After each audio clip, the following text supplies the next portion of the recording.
Voilà, merci d'être en notre compagnie. Nous vous l'avons dit, aujourd'hui, nous recevons Madame Diane Magouri, présidente de l'association Parents au cœur bleu, une association dont le but majeur, c'est de faire la promotion de toutes les activités liées à la reconnaissance de la situation des autistes en Côte d'Ivoire. C'est bien cela, Madame Magouri? Effectivement. Dites-nous, les autistes, est-ce que ce sont des handicapés, justement?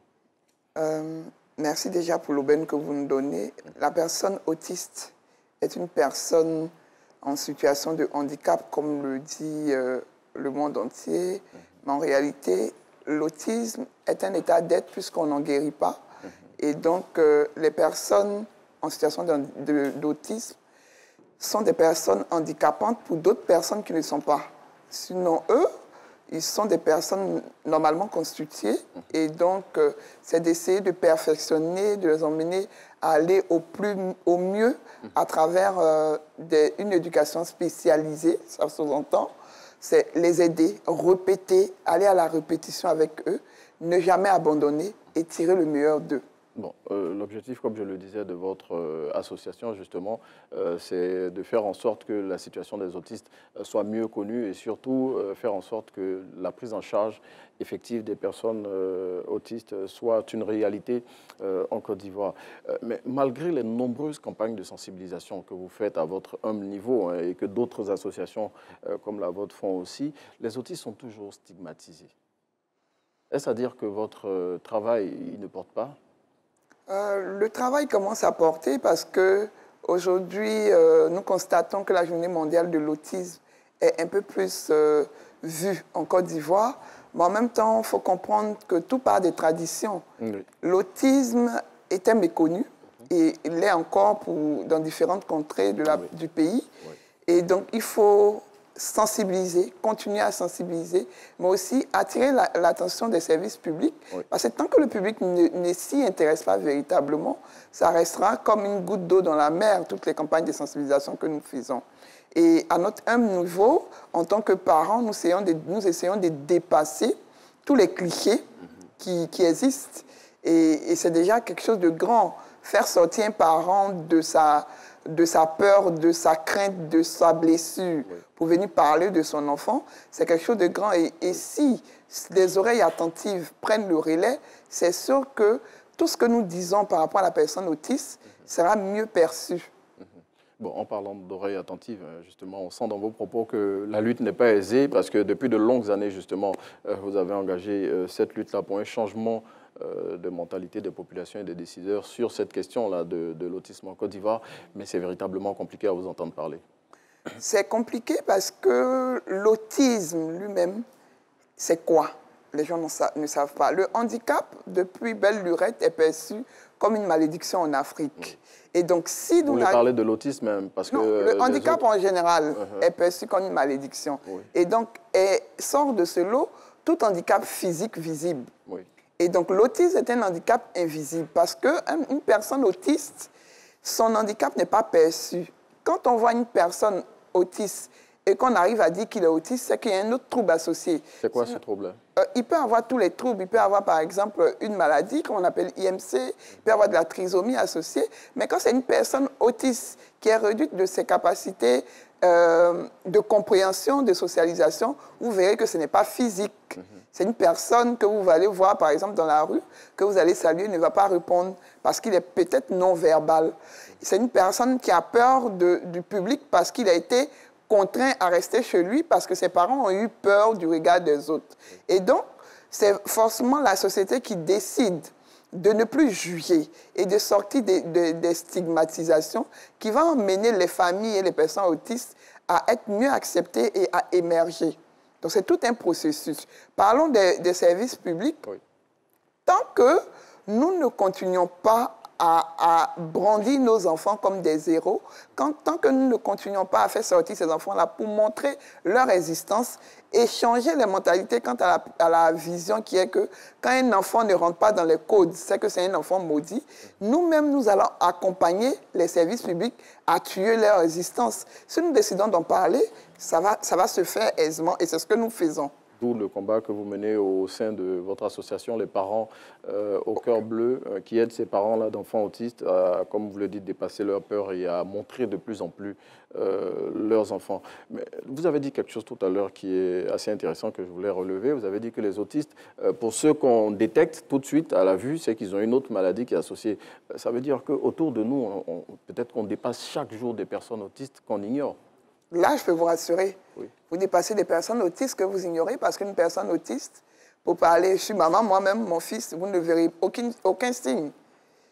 Vous allez le voir tout beau, vous allez voir beaucoup d'enfants autistes tout beaux que vous dépassez, des adolescents dans le quartier que vous dépassez, mais vous ne savez pas. On les taxe souvent d'enfants mal éduqués, d'enfants qui ne respectent pas. Vous allez croiser une personne ou vous rencontrez qui est en train de traverser la route sans forcément penser que la voiture peut le cogner. On a facilement... Nous avons, en tant qu'humains, des tendances de juger que de comprendre. Oui. Donc, tout de suite, on passe dans la démence. Ce n'est pas forcément la démence, l'autisme. C'est un état d'être. Il y a des mesures d'accompagnement. Il y a des mesures pour pouvoir faire que ces personnes-là puissent émerger dans la ville. Justement, est-ce qu'en parlant de mesures pour permettre à ces personnes-là d'émerger, est-ce que c'est facile de scolariser les enfants autistes dans des écoles où ils sont en contact d'autres enfants? L'acceptation à la scolarisation, ça peut être, c'est mitigé. Parce que, comme je dis, ce n'est pas physique, ce n'est pas physiquement visible, mais c'est le maintien en scolarisation. Pour les parents qui sont francs, qui vont expliquer aux enseignants, je parle du secteur public, que mon enfant est non-verbal, il est hyperactif, tout de suite, c'est un non. Pour ceux qui n'ont pas eu la franchise, mais qui ne savent même pas ce qui arrive à leurs enfants, Oui. l'enfant est accepté, mais par la suite, il n'est pas maintenu puisqu'on le renvoie. Oui. Et nous, depuis 2 ou 3 ans, nous sommes sur le terrain à sensibiliser, parce que ça a été la première cible, c'est la première réelle difficulté que les parents ont, sensibiliser le corps enseignant. Et nous disons merci au ministère de l'Éducation nationale et de l'alphabétisation, à travers sa direction des écoles, lycées et collèges, qui nous ont accompagnés ces 2 années pour sensibiliser en majorité 16 IEP, 14 à Abidjan, 2 à Yamoussoukro, et nous continuons les sensibilisations.